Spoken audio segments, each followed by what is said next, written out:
Assalamualaikum warahmatullahi wabarakatuh. Perkenalkan, saya Dwi Nurhidnisa.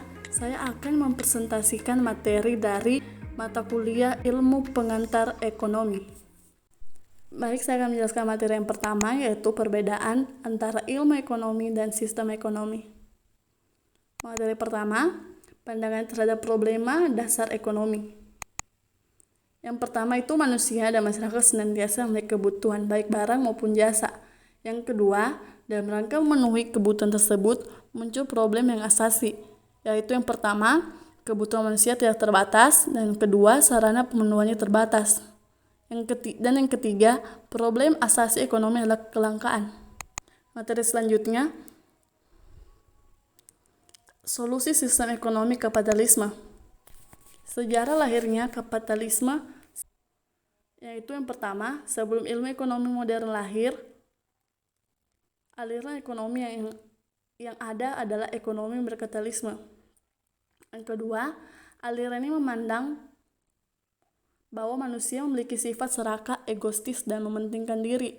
Yang ketiga, aktivitas ekonomi tidak boleh berjalan sendiri karena akan menimbulkan penindasan antara manusia.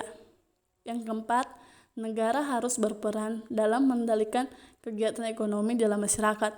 Dan yang kelima, untuk meningkatkan kesejahteraan, negara juga harus memproduksi berbagai komoditas untuk diekspor guna memperoleh emas.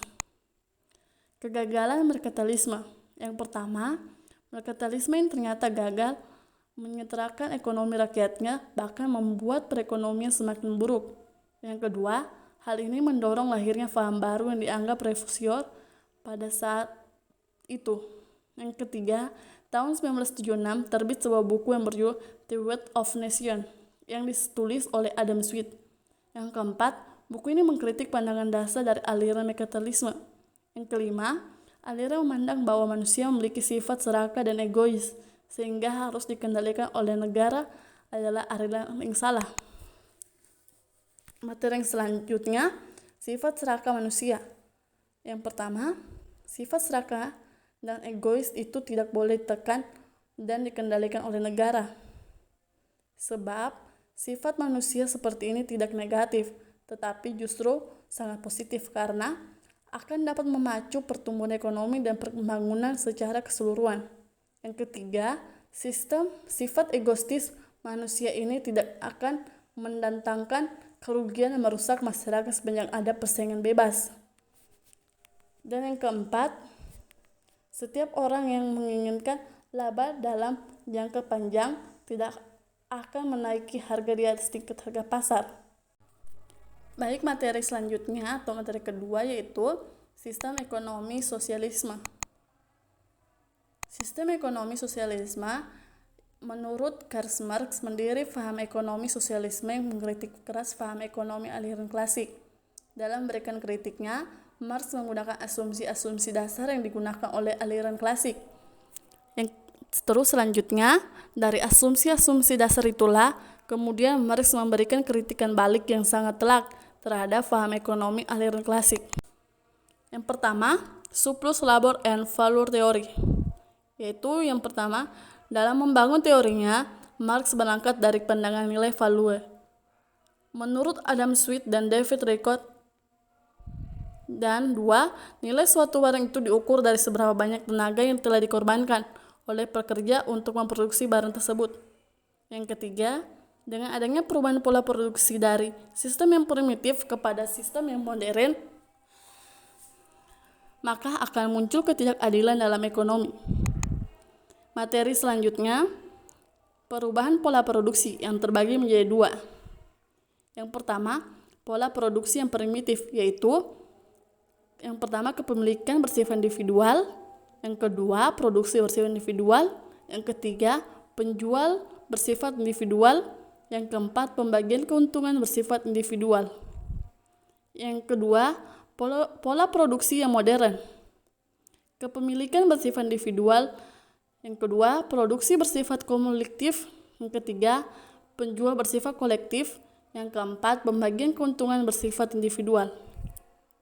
Selanjutnya, pola produksi modern. Yang pertama, dalam pola produksi modern yang bekerja adalah buruh-buruh perusahaan. Yang kedua, Majikan sebagai pemilik perusahaan tidak terlibat dalam produksi, tetapi yang menikmati seluruh keuntungan. Yang ketiga, tenaga buruh hanya dianggap sebagai bagian dari komponen biaya produksi. Yang keempat, untuk memperoleh keuntungan yang maksimal, metodenya adalah dengan menekan biaya produksi seminimal mungkin. Yang kelima, jika nilai barang itu diukur dari besar tenaga yang telah dikorbankan, maka sesungguhnya telah terjadi surplus nilai tenaga buruh yang telah diambil oleh majikannya. Dan yang terakhir, dengan demikian, ekonomi kapitalisme adalah ekonomi yang sangat zalim. Yang kedua, the lack of capital accumulation. Yang pertama, menurut Marx, dalam persaingan yang bebas, perusahaan yang besar akan senantiasa memakan perusahaan yang kecil. Yang kedua, maka jumlah majikan akan semakin beruntung.